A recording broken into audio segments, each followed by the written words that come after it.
So hello friends and welcome to Overtake, and today in the video I'll be talking about the new upcoming Ford EcoSport. So this was the current generation EcoSport that was on sale in India, but this photo that you are seeing, this is the new generation Ford EcoSport that is going to be launched in India in 2021. And telling about the prices, it will be priced from 8 lakh rupees on road and will go up to 14 or 14.5 lakh rupees on road.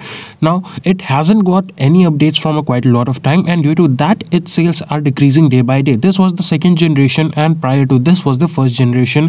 Currently, let me tell you, the S variant and the Titanium Plus variants have gone discontinued, and the current available Titanium variant has even got a sunroof in it. So now EcoSport is now a bit cheaper as well, from 25,000 to 39,000 rupees each variant. The prices have been slashed. The question arises, should you buy EcoSport at this point of time at a cheap rate, or should you wait for the upcoming EcoSport?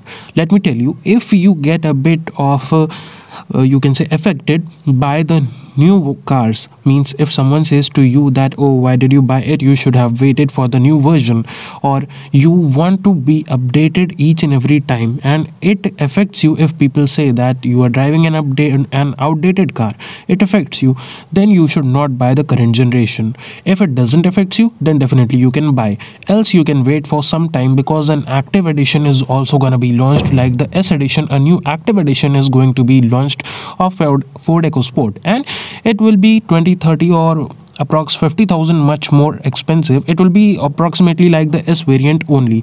Now talking about the launch date, it will be launched around June or July in 2021. It has a bit time to launch, so before that, if you want to consider it, you can consider if it doesn't affect you that you are driving an outdated car.